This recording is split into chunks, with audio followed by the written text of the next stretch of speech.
Bismillahirrahmanirrahim. Assalamualaikum warahmatullahi wabarakatuh. Salam hebat pendidik Indonesia.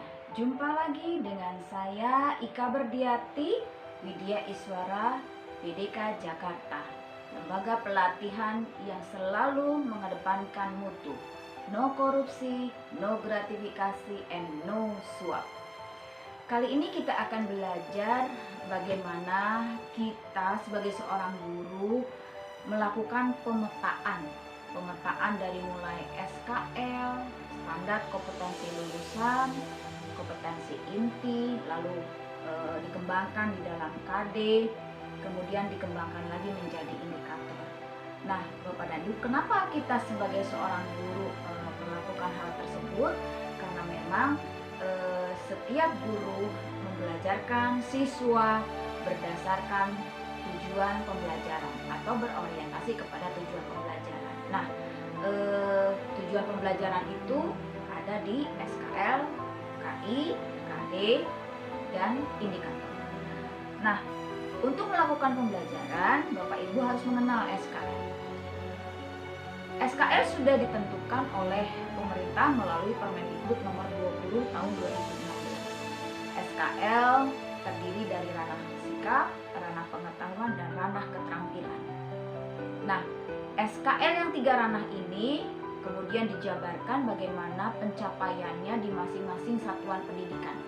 Karena SKL ini dicapainya oleh seluruh warga madrasah, sekolah secara bersama-sama selama anak belajar di satuan pendidikan.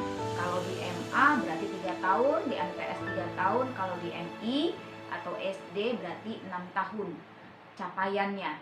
Nah, kemudian SKL ini dikembangkan menjadi kompetensi inti. Kompetensi inti dikembangkan berdasarkan ranah SKL, ada ranah sikap, ranah pengetahuan, dan ranah keterampilan. SKL sikap dikembangkan menjadi KI 1 atau KI spiritual, kemudian KI 2 menjadi KI sosial, juga KI sikap. Kemudian pada SKL pengetahuan dikembangkan menjadi kompetensi pengetahuan atau KI 3. Kemudian SKL keterampilan dikembangkan menjadi KI 4, yaitu KI keterampilan.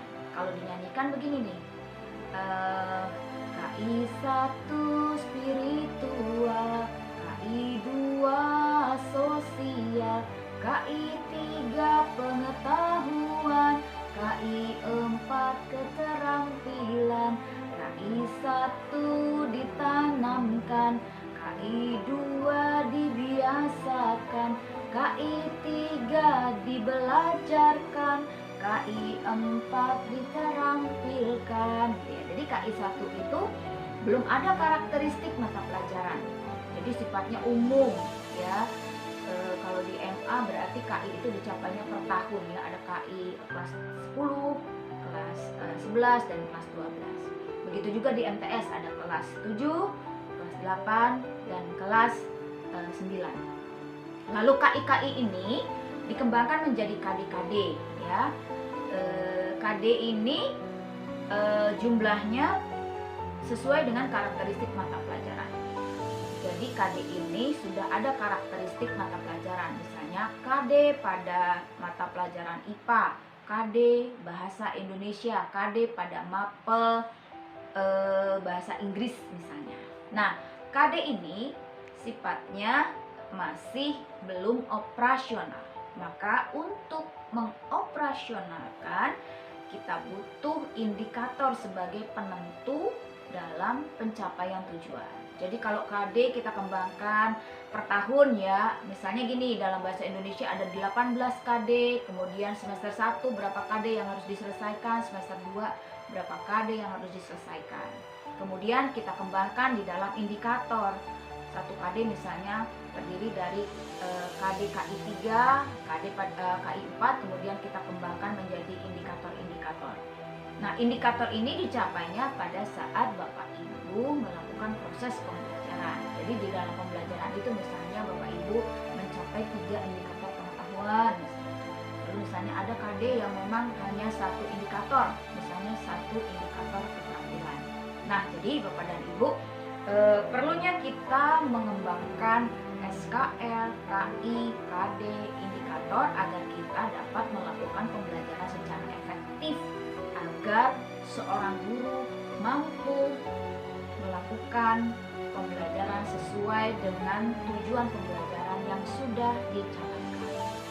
Silakan belajar lebih lanjut bagaimana rumusan-rumusan SKL, rumusan KI, rumusan KD, dan Bapak Ibu sendiri yang akan menyusun rumusan-rumusan indikator sesuai dengan KD yang tersedia. Nah, Bapak Ibu selamat belajar lebih lanjut. Sekian dari saya dalam pembelajaran pemetaan SKL KI KD.